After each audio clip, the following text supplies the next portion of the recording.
Breaking right now, new calls for Prince Harry and Meghan Markle to have their titles stripped, as well as Prince Andrew and Sarah Ferguson, as the Sussexes join an anti-AI celebrity campaign designed specifically to annoy Donald Trump's White House. All right, let's unpack this whole explosive situation in plain English, because it's a lot. Once again, Harry and Meghan have managed to inject themselves into another global issue, this time artificial intelligence, and it set off another wave of fury in Britain, with loud calls for the Sussexes to finally lose their royal titles once and for all. Now, before we dive into why this latest move has people fuming. Of course, this is something the duplicitous duo know nothing about, and I would argue that it's very bad timing as pressure grows on the UK Parliament, King Charles and Prince William to take action on all the wayward royals. Now, I believe this latest intervention from Harry and Meghan is exactly why their titles and their right to be called a prince and duchess must just go. Look at this. Prince Harry and Meghan join call for a ban on development of AI superintelligence. What the hell do they know about that? As Nancy Sidley rightly pointed out, actually, what Meghan Markle is doing lately is being reduced to catering events for D-list celebrities just to be invited to parties. To our royal YouTube sensation, P. Diner now. P. Diner, look, the royal family is dealing with a massive crisis. And the Houses of Parliament in the United Kingdom today, Keir Starmer, the Prime Minister, has, for the first time, and he did so reluctantly, but back to call for some type of investigation into Prince Andrew regarding where he's living. So the idea that in this current climate, Prince Harry and Meghan Markle think this is a great idea for us to start lobbying against the White House position on artificial intelligence is insane. It's completely insane. Right now, all they should be doing is keeping their head down and saying nothing, because P. Diner, I would argue, don't just deal with Prince Andrew. You've got to do them all in one fell swoop.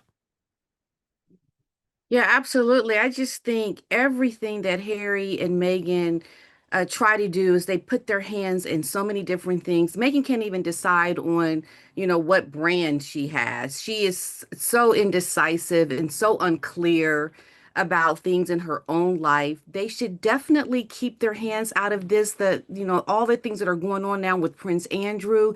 And then, Harry and Meghan pulling all this in now, it's just making things more chaotic. They need to really just be quiet and focus on your family, your life, because it's already in a shambles, let alone trying to now put your hand in this AI superintelligence. It just shows how unclear and how unguided they are with everything. And it just makes chaos, I think, for the royal family now to have to deal with, to be quite honest. And P. Diner, when you think of the fact that it feels almost inevitable that the Prince Andrew situation is not going to end at him just voluntarily walking away and saying, oh, I'm just not going to use my HRH. I'm not going to refer to myself as the Duke of York, because we know, don't we? We know from contemporaneous evidence in terms of Harry and Meghan that that's what they might say to get through the storm, but then they do continue to use the titles. I mean, Meghan has been commercializing the Duchess of Sussex title now for years, despite the fact she told the late Queen Elizabeth II she would never do that. And we also know she's using the HRH title in private correspondence too. So I don't have any trust when Andrew says, oh, don't worry, I'm not going to use these things, because one day he will want to. So even though it's very risky, right, for the court to start getting involved for the Parliament to start getting involved in this, Prince William's plan is that there could just be one letters patent, one bill, and it would deal with Andrew, it would deal with Beatrice and Eugenie, it would deal with Meghan and Harry, but also critically, P. Diner, it would deal with Archie and Lily too. And I know that King Charles who, by the way, has arrived in Rome and is meeting the Pope tomorrow, and he wants all of the focus to be on that. And I obviously have deep sympathies for what he's going through in terms of his health. Mm-hmm. But what I am just going to be very clear on, P. Dinah, is until that action is taken, the action your son wants is taken, your reign is going to be completely overshadowed. Because if it's not a new revelation about Prince Andrew, P. Dinah, it's going to be new, appalling behavior from Prince Harry and Meghan Markle.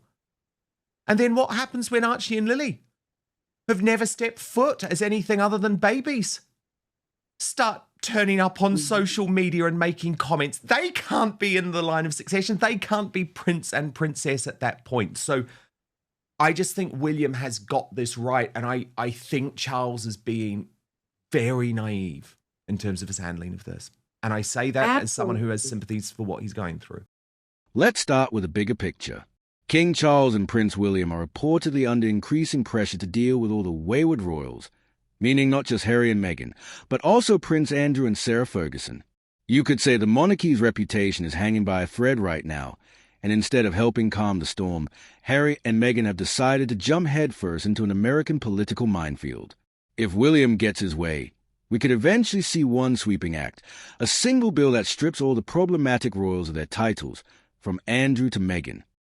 Yeah, and I think he is in a position now where, he really should be focusing more, of course, on his health and allowing others William, to really make these kinds of decisions more streamlined to what the king would want, because he is not in a position, I believe, to even deal with this. I think it compromises his health even more because these kinds of decisions do affect your health.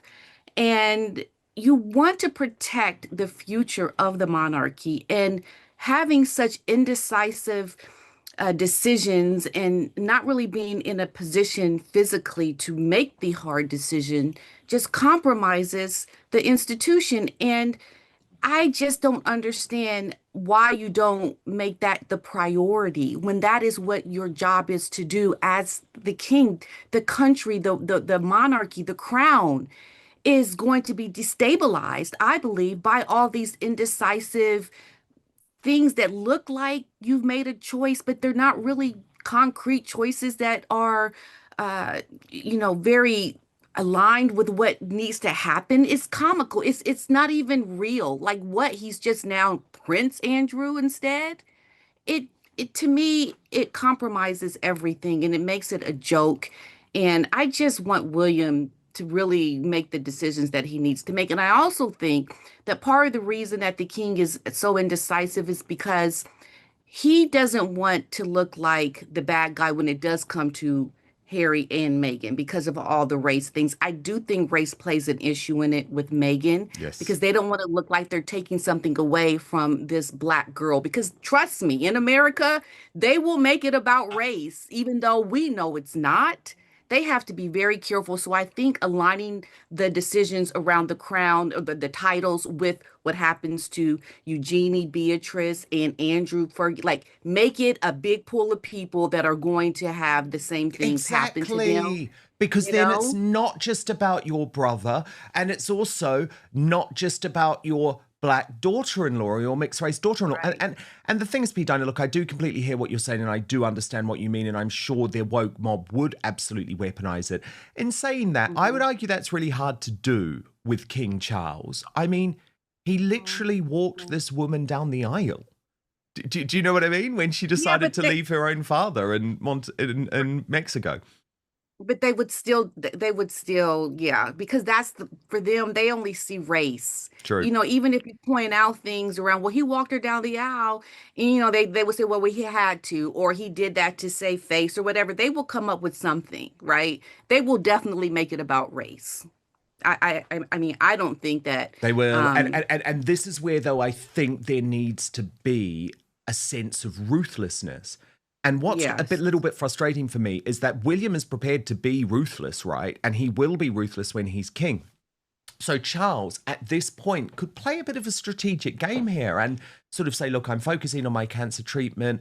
my son is, and I'm not saying he would say this publicly, P. Diner, but it could be briefed.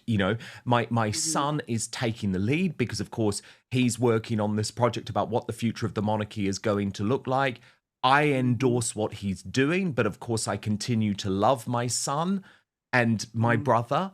It would make Yeah. so much sense. It would honestly make so much sense. And as you say, if they're all in there as one big pool of people, then it is much harder to make this about race or make this about victimhood. But of course, we know this is one Mhm. of the reasons why Harry was so desperate to be face to face with Charles, because he's emotionally blackmailing him. He's guilt tripping him because Yeah. it is their absolute worst nightmare to lose the titles. And remember, Meghan has even said of Archie and Lily, it's their birthright. And it's like, well, it's only their birthright because of what George V did back in 1917, I think it was. Right. Right. And, Mhm. the world is about to move on.